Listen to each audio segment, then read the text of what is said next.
So, notice we all agree, Muslims, so Mufassal Islam, Adnan Rashid, we all agree that the Bible contradicts the Quran. We all agree that the Gospels contradict the Quran.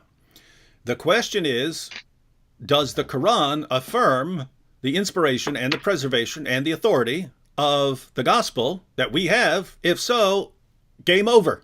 Game over. Your religion's false, Muslims. Your religion is false, right?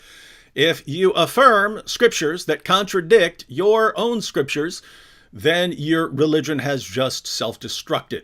So that's what we're claiming has happened. The Muslims agree with part of what we say. They agree that that our Bible contradicts their Quran. And I point out all these verses where the Quran affirms the inspiration and the preservation and the authority of our scriptures.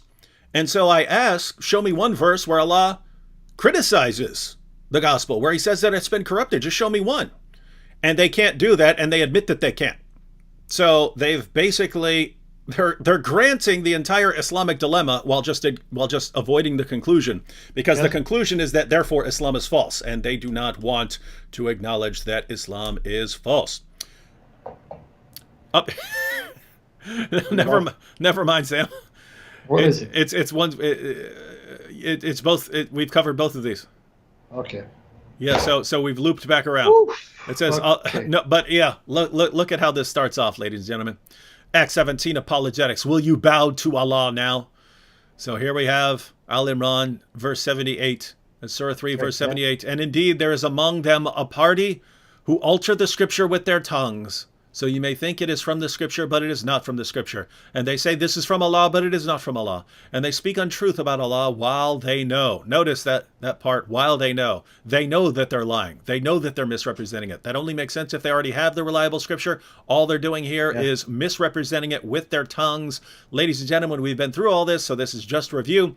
But think about, and keep in mind, these are the same ones that Adnan Rashid quoted at the end of his video to show that the Quran does affirm the categorical corruption of the earlier scriptures. And what's it say? There are people who alter the scripture with their tongues. Muslims of the world, are there people who misrepresent the Quran with their tongues? Yes, of course there are. So according to your own apologists, the Quran has been corrupted. Suddenly, your ability to think clearly will kick in, your rationality will kick in, and you will say, wait a minute, someone corrupting something with their mouths does nothing to change the scripture, and you'd be right.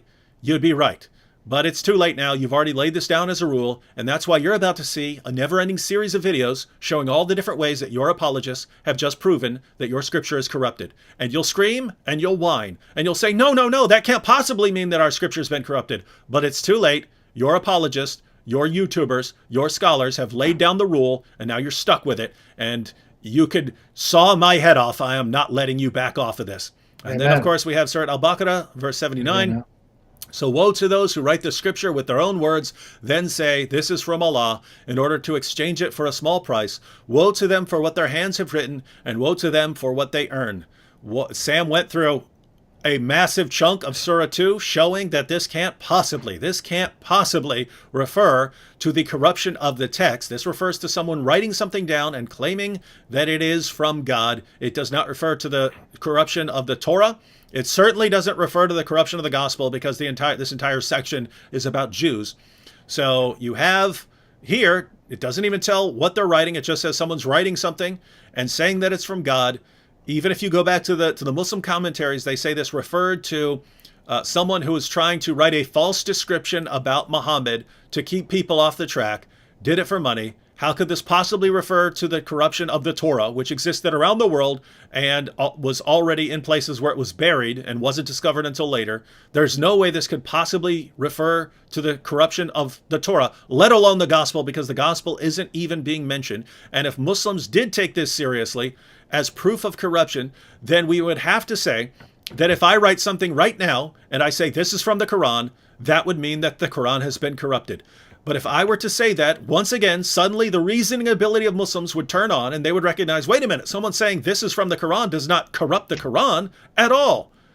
But I won't let you get away with it. You're stuck with it. You have affirmed the corruption of the Quran with both of these verses, And once again, you can saw my head off. I'm not letting you back off these. You have proven the corruption of the Quran according to your own words over and over and over again. And guess what? That's part of the reason I did it, because I knew you would do this. I knew you would burn your entire apologetics kingdom to the ground in order to answer me. It's all over. It's a joke. This is the best you've got. You have nothing else. You cannot show us one unequivocal verse, and here you are. You've got Muslims quoting these verses which can't possibly refer to the corruption of the gospel, and they're saying, David, we've refuted you. Are you ready to convert? What an absolute joke, Sam.